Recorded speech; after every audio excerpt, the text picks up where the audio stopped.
There's a story I heard from Zenki Roshi. He, in the early days, he was sitting with these uninitiated practitioners. Zazen is all new to the culture.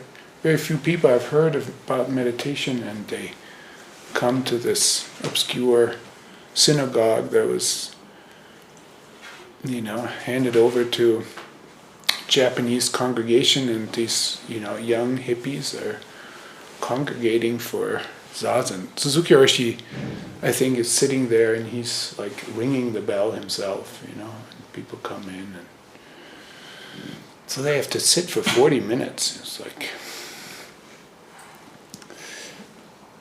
and most people can't do it, sitting for 40 minutes.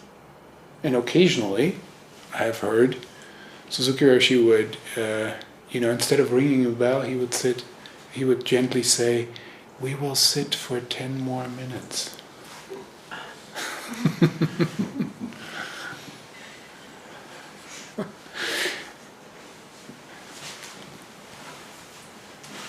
One of his students, Paul Rosenblum, who I was practicing with now and then, he made a point during a sesshin once. He said, when you get up, don't rush to get up. Don't think, it's over, I'm getting up. Sit there longer. If you have pain, I said, if you can't be with your pain, you can't be free. Be with your pain longer, gently. Don't hurry to get it over with. Because there's something important in the transition from Zazen to daily life, to our ordinary activity. In Tibetan Buddhism, in the manuals, it's called post-meditation, post-meditation practices. Well, it's not really spelled out in Zen, it's just expected. You use the stillness of Zazen and you carry it forward into your activity. The image is like, let me say it this way. The aim of Zen practice is to be fully engaged in the practicalities of your life. We're not trying to go to some transcendent realm, to some kind of imagined spiritual completion. You're fully engaged in the practicalities of your daily activities.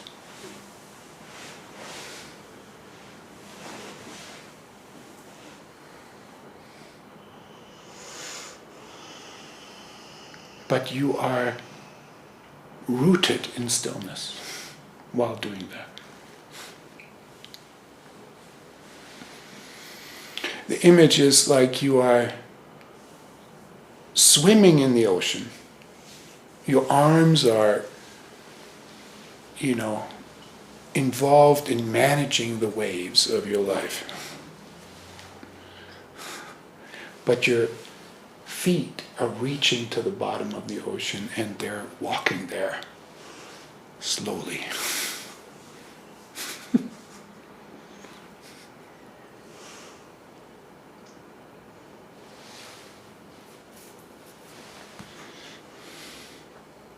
It's not that in our practice we don't do things quickly or briskly, ever, as if everything is just slow.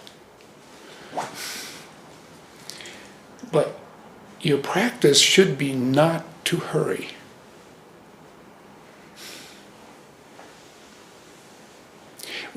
It's like you could define, with this image, we could define, to hurry is to lose the footing on the bottom of the ocean. You're just swept away by the waves and you're struggling to stay afloat. Okay, that happens. And then you want to find your footing at the bottom of the ocean again. Daily zazen practice is so important because once a day you find your footing at the bottom of the ocean. It's more important to sit every day for a short period of time than to practice once a week for 40 minutes. Both are good, but anyway, I'm just saying that.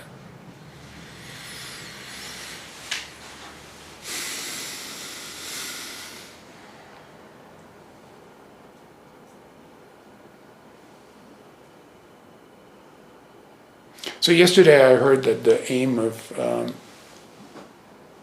practice is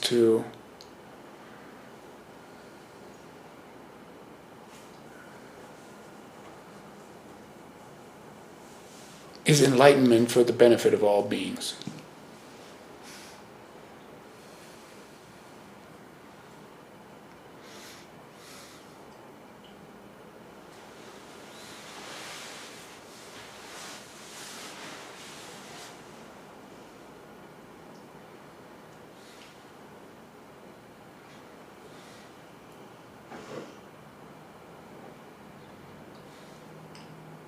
How do we go about this?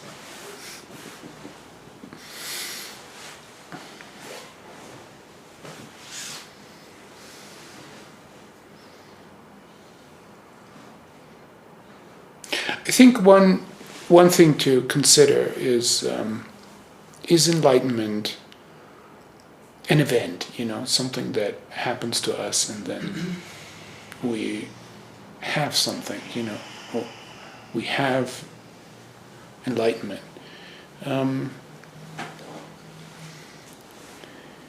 I think there are events in one's practice where certain obstacles kind of fall away, certain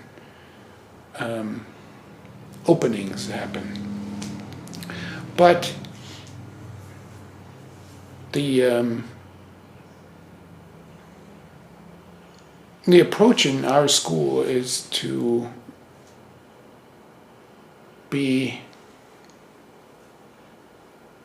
direct your attention, your effort, completely to this here now moment.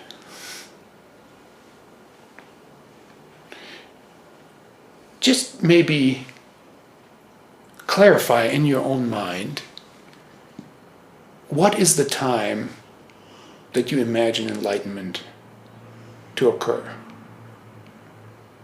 In the future or now?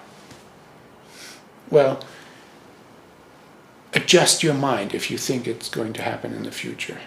It's now.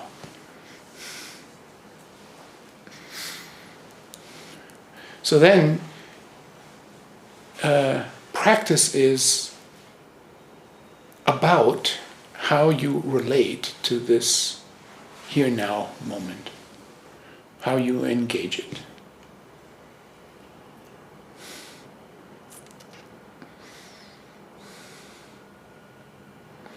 Dogen has a very, the founder of our school in Japan, very intriguing conception of enlightenment, and he says that practice and enlightenment are undivided. And he says curious things like, when you begin to practice, this is already enlightenment. This is, if we're honest, this is very far from our usual understanding of these words. And to make this clear takes some, on the one hand, some intellectual effort. On the other hand, it's like I'm inviting you to kind of feel into something different, I think, from a usual view. Feel into it differently. One way that the difference that will come out is that you are much more you are much more precious than you think you are. Much more complete, worthy than you think you are.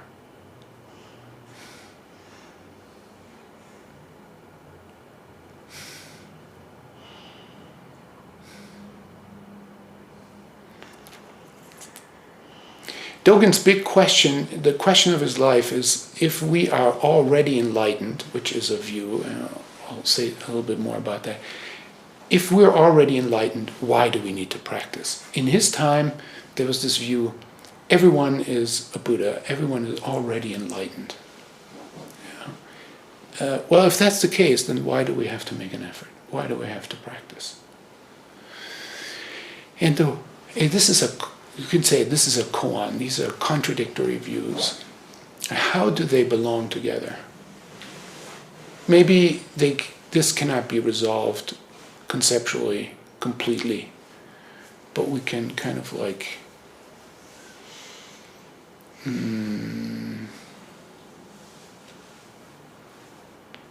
search for something here.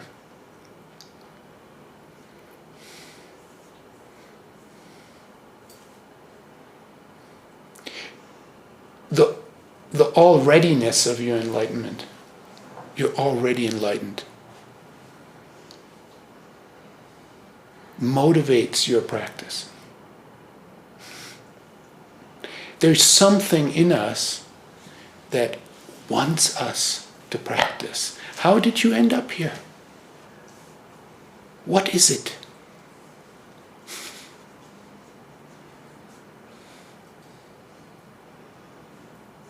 Maybe you would say, like, I'm just fed up with suffering.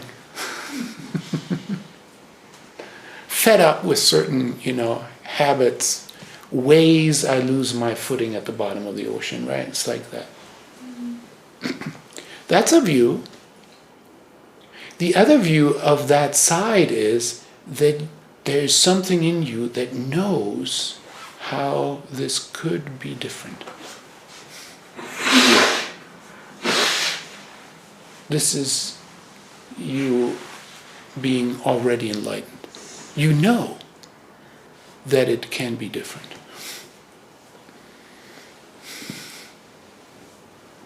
And this knowing that it can be different is getting you to practice.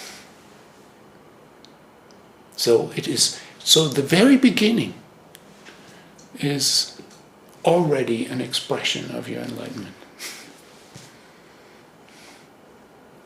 If you then say, oh, then great, then I'm done.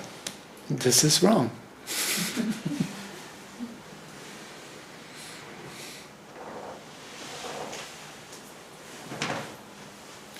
Enlightenment motivates your practice, and practice is continuously expressing this enlightenment. Moment after moment. This is, in our school, even though we are kind of relaxed,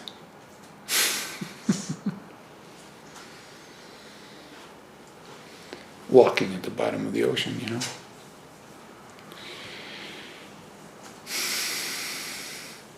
This is a very active conception. In each activity, in each action, you are expressing your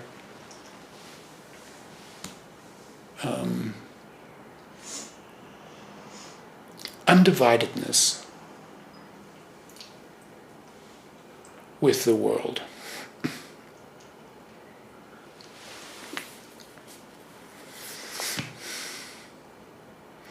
Dogen says in the Genjo Koan, his most celebrated, in many ways most important piece of writing,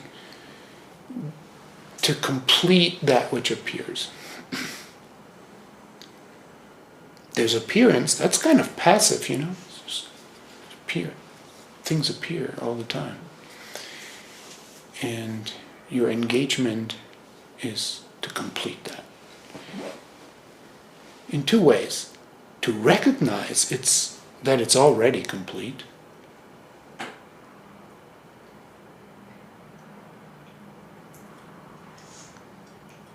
See, the world may not conform to our standards, ideas, fantasies of how things should be. It doesn't conform, for sure. But it is what it is. And there is a kind of completeness there. It is good enough for us to be alive right now. So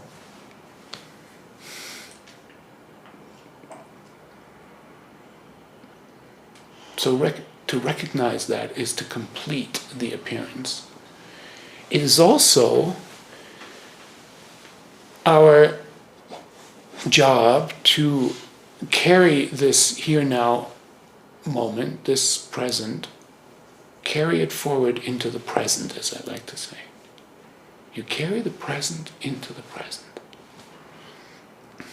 This is not passive. Now, if you bring this back to the simplest of activities that becomes so foregrounded in our Zazen practice, breathing, you carry the present forward into the present with another breath.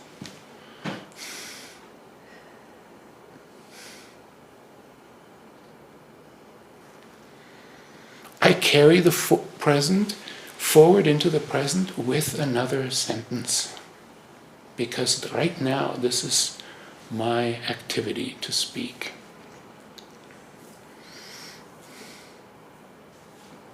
It is not obvious how the present gets carried forward into the present. There's something there that allows us to sense some kind of rightness.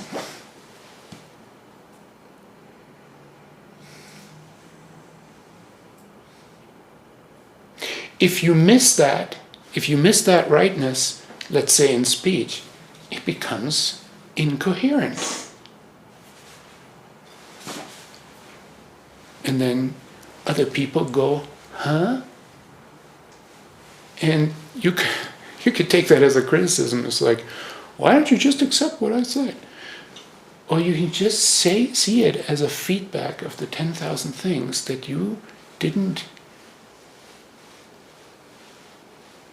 hit the mark of coherence, of meaning, of clarity. It's not a problem. When people go, huh, they help you. When somebody points out that this didn't work for them, they help you realize appropriateness. It's like the world is helping us constantly to be a perfect bodhisattva. We just like to ignore it and say, like, oh God, that.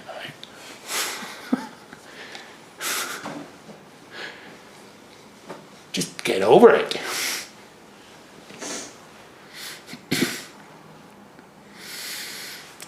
I want to do this my way. Dogen's phrase is the 10,000 things are coming forward, and you are allowing the 10,000 things, this, subtle network of receiving feedback in all ways, right? It's like the whole complexity of the world is giving us feedback all the time, allowing that to actualize the self. Let that complexity bring forward the self. Now, not as some kind of imagined identity, but as this next moment action.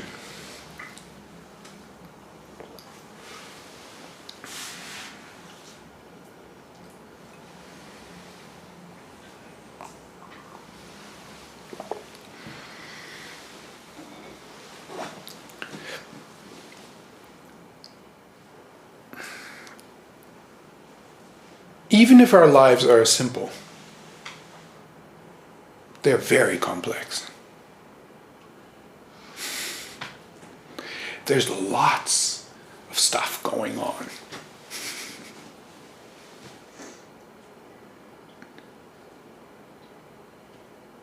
I mean, what each of your cells is doing every moment is just mind-blowing. You know? Anyway, I'm not going to go into cell biology. You know enough about that. But it's mind-blowing. Each cell has like little organs, and things get transported, and oxygen gets, used to burn energy. Unbelievable. Our lives are very complex. Now, we don't even notice that. This is just taken for granted. But our conscious lives, our psychological lives, our social lives are very complex too. We know lots of people, and there's lots going on in the world, and fortunately or unfortunately, we're getting more and more information about it.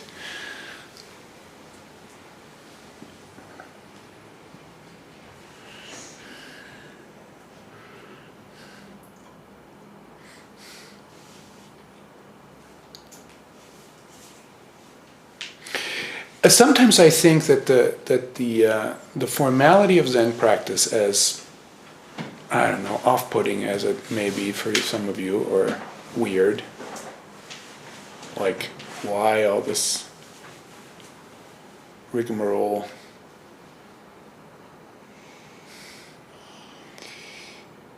It's like a simplification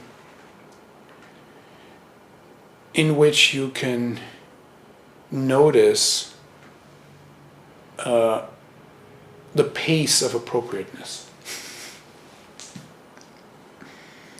which you can experiment with yourself, what it's like to take a step and then feel that the completion of that step, and then take another step, like what it's like to arrive somewhere and actually feel that arriving, and then you move on. Right? You come to your cushion, you arrive, you stand there, then you bow. Then you feel the end of the bow, and then you come up, and then you feel the uprightness.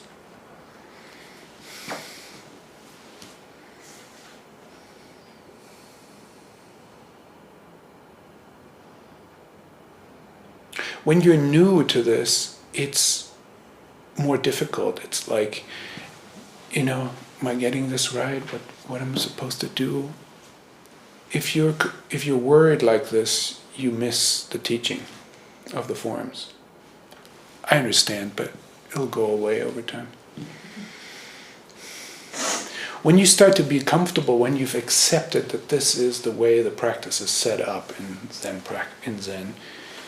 then you can kind of relax, and then you can start to observe how you hold yourself, how you pace yourself,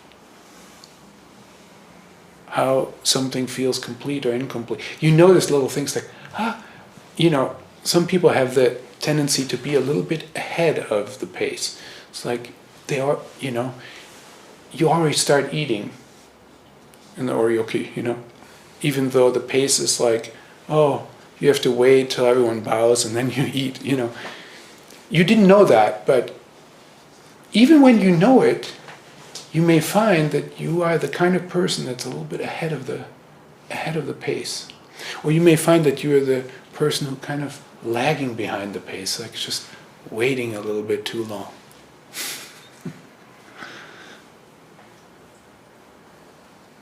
When you're the dawn, ringing, the name for the person ringing the bells, the bell is always giving you feedback, Were you hurried? Oh, you were hurried, so, the bell didn't come out right. It's excruciating. It's like, shit, you can't hide. It's terrible. It's nice because it's not like a person telling you, oh, you didn't do that wrong. It was the bell. What are you gonna say? Like,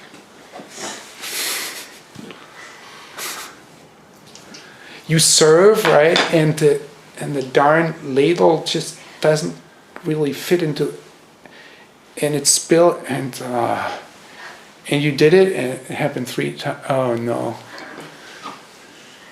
It's just the objects telling you that you're actually not quite attuned to how to handle them so that they actually work together. It's excruciating. It's terrible. And wonderful. Wonderful, because it's just like direct feedback into how to be a supple body, mind.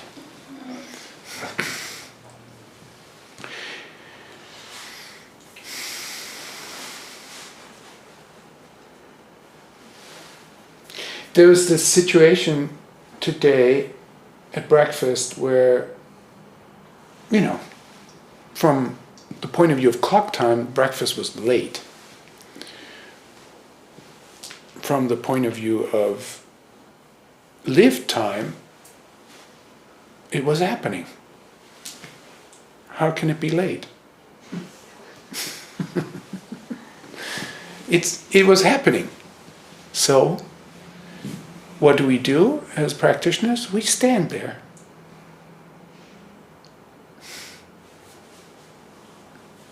I found this situation very intriguing.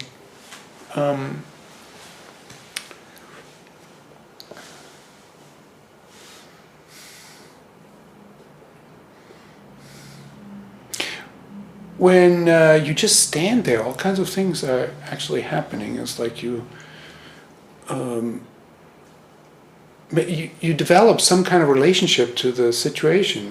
Maybe you become a little impatient, or you become worried, or, what's happening, or maybe you are a little confused. It's like, is it supposed to be this way, or should it be different, or maybe you start to feel your body and how it's time to sit down, and because you have trouble standing because of some physical condition. I mean, something is happening. Maybe you wonder, should I go help? Do they need? I imagine, like afterwards, as I was like reflecting on the situation, I was like, what would it be like if everyone just like ran to help? It would be total chaos. We have pretty tight space here, it's like, imagine everyone just decided at the same time, oh, these people need help, and then we all get up and like go into the kitchen, and it's like, what are you doing here? Please just stand there. Mm-hmm.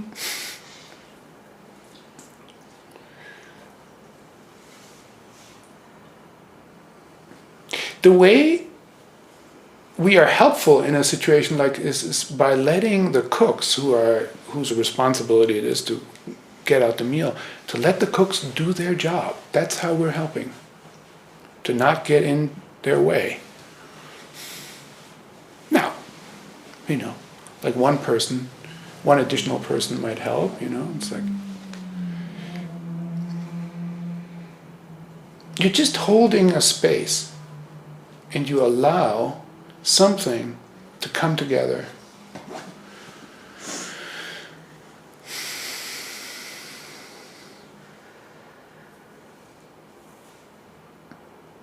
Now, it's in a situation like this that I feel a real contrast between a formal practice situation and my daily life.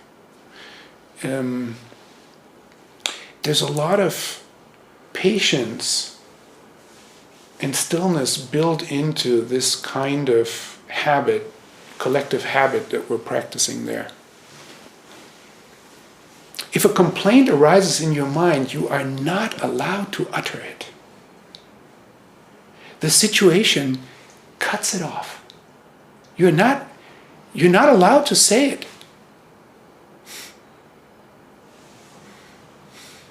Which makes you feel the arising of the complaint, the non-acceptance at the, at the core of your being, the resistance that is the topic of Buddhist practice. You can feel it arising if it's there. If it's not there, fine. If it's there, the situation like this allows you to feel it fully and decide what are you going to do with it. Well, the instruction is drop it. Don't fuel this. It arose, fine, but let it subside, and then it's gone. And then you can just be there. When the resistance is gone, you might be able to hear the rhythm. I use that word, the pace, the rhythm of the situation.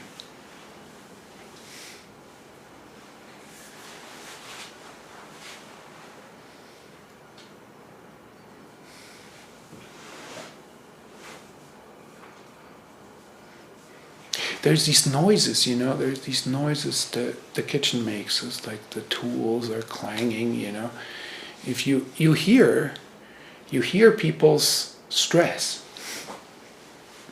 or non-stress. You hear it. This is compassion. You hear it. You hear in the pace of the other person what's going on. If you're resisting, you can't hear. Now, I'm not criticizing, right? Like, this is my observation about my life, and I'm extending it for you. When I'm resisting, I can't hear. I'm cut off from the pulse of reality.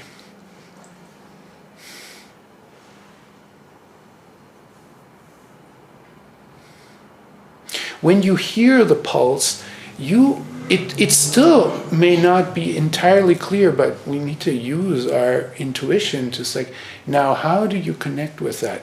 Depending on what your, role, place in the community is, you just stand there, or, you get up and ask what's going on. But anyway, you just hear that.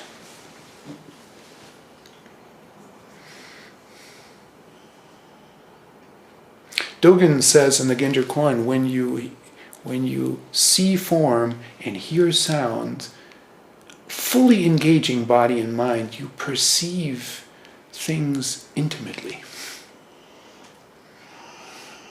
You don't just think the situation, you feel the situation, and out of that feeling arises appropriate response. It doesn't work when we are resisting. There needs to be great openness.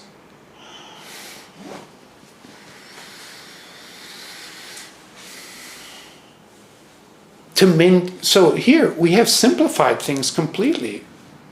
People have the role of just standing, and two people have the role of just cooking and getting the meal out. That's easy. But you know the complexity of your life when 10 things seem to be going on at the same time.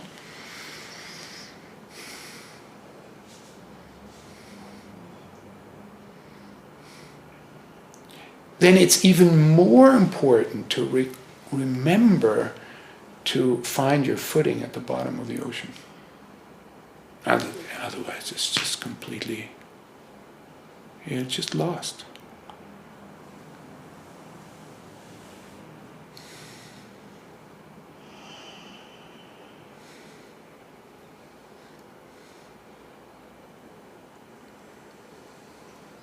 Now I want to come back to something that came up last night.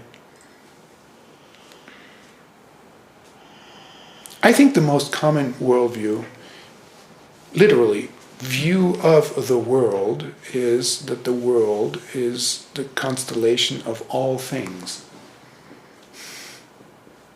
All things taken together, that's our world.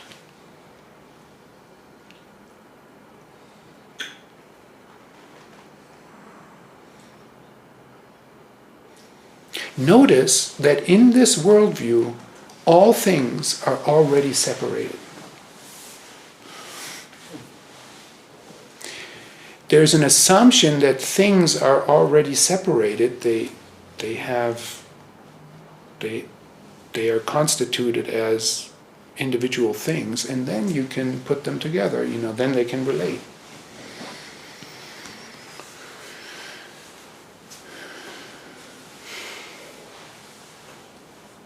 This is not the worldview of Buddhism.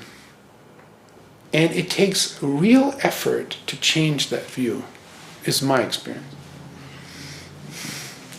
Don't underestimate that effort. When Buddhism talks about emptiness, it is talking about that the world is not a constellation of things.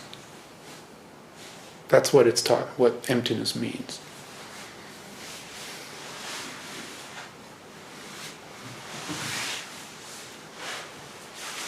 What is it? What is the world instead?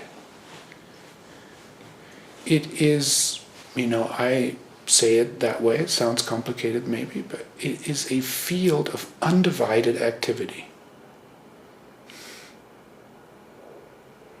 And out of that field of undivided activity, from that field of undivided activity, things emerge now and then.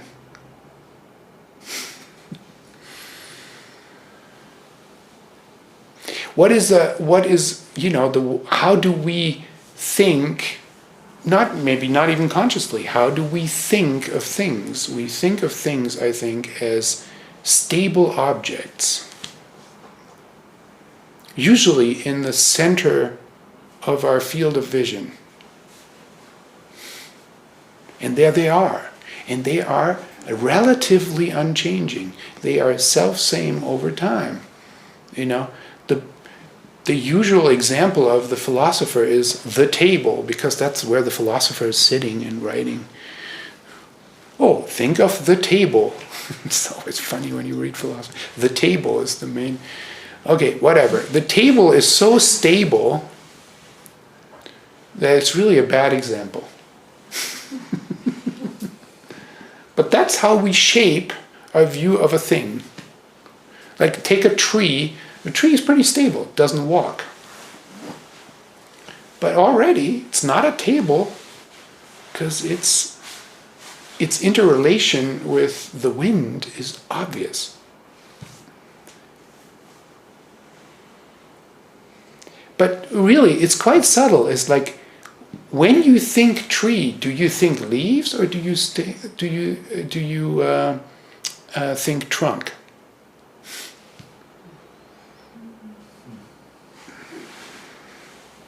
If you have a view of a thing that's stable, you probably think more trunk and branches than leaves. You certainly don't think the insects that are crawling on the tree, or, the water that gets pumped up and down inside the tree, because that's invisible. All the activity that the tree is kind of subtracted when we think of the tree as a thing.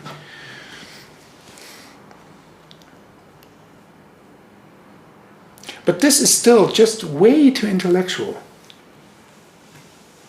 It's fun for me because I like to think about stuff, but it's way too intellectual. It's like, if you really want to enter into a shift of this worldview, you've got to go to attention.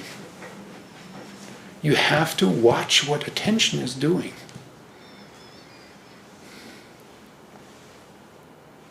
And this requires a huge turnaround.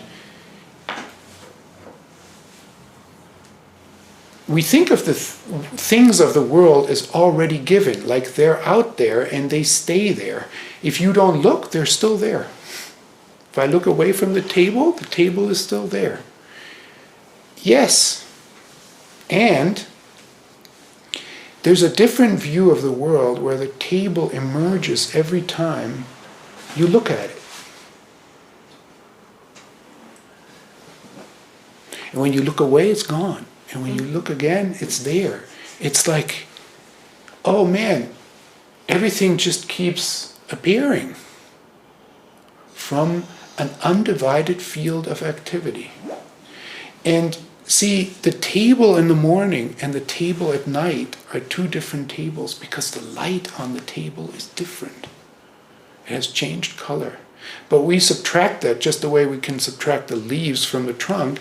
We look for what is self-same over time and say, like, that's the core of the table.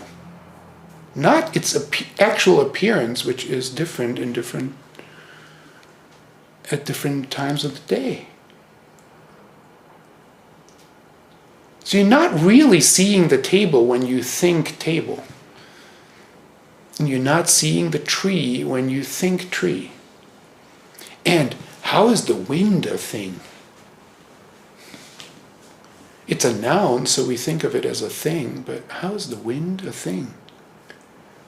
It's nothing but activity.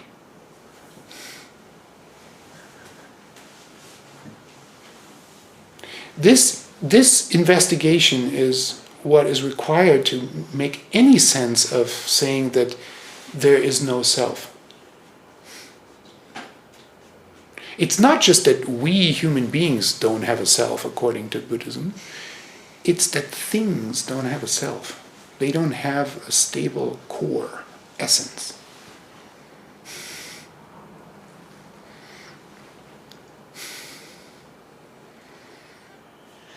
So a thing, and I'm not discarding the term, it can be useful, but a thing is something that emerges from a repeated focus that you bring to it. Now, the self.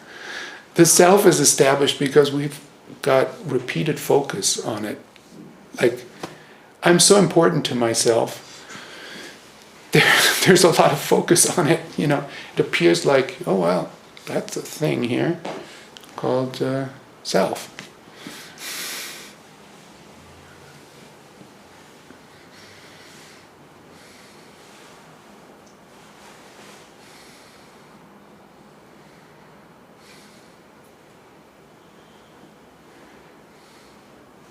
One of the tasks you have as a practitioner is to recognize your focus, your attentional focus. Where's it going, moment after moment? What is it doing? What appears within that attentional focus? What comes forward? This, and this, and this. And you want to find a way to inhabit each of these thisnesses without naming them necessarily. Just be present inside of your attentional focus as what comes forward, what presents itself, what appears. That's how we can get into how to live each moment fully.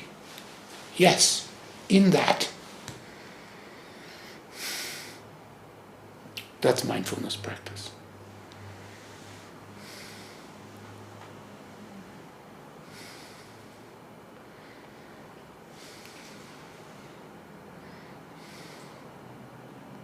But you also want to study what it's like to relax your focus. To take in, I don't know if that's a good word here, take in, be present with everything all at once, the whole field of undivided activity. Now, if you don't focus anything, but in particular, if you're opening up to everything all at once with nothing being focused in particular, you're not perceiving anything. You're not perceiving anything. Anything. You're just open to and tuned into the presence of the undivided activity of everything all at once. This is like standing there at the oryoki table and hear and feel and see and the field.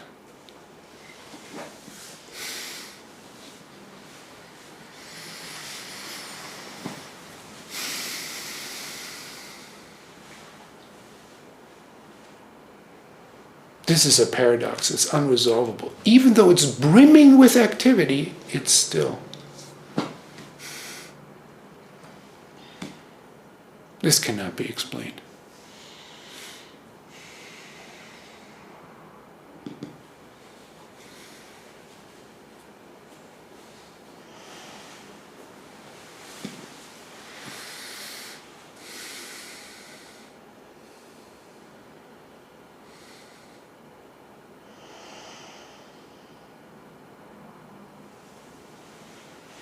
I think you understand, swimming in the ocean with your arms and walking at the bottom of the ocean with your feet.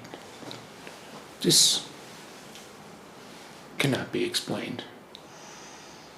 But it can be done. And in a more technical language that I also like, if it's experientially suffused with experience, I want to say. It is the simultaneity of focus and field, of engagement with the particular that you are holding right now, while also being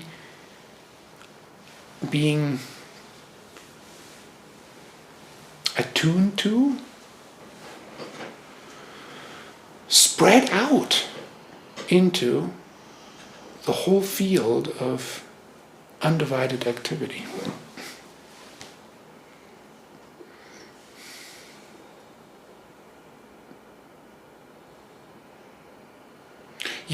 I was never able to make sense of enlightenment for the benefit of all beings if you think of all beings as separate individuals.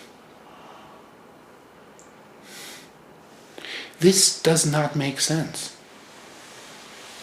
You cannot reach them all one by one. This would take infinite amount of time. You must reach them all at once. And the only way you can reach them all at once is by being attuned to and engaged with the field of undivided activity. That's all beings. How do you benefit them? How do you help them? By taking one appropriate action now.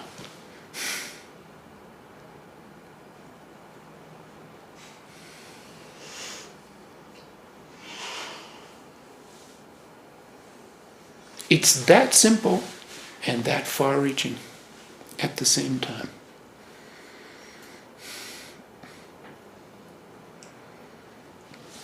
Thank you very much.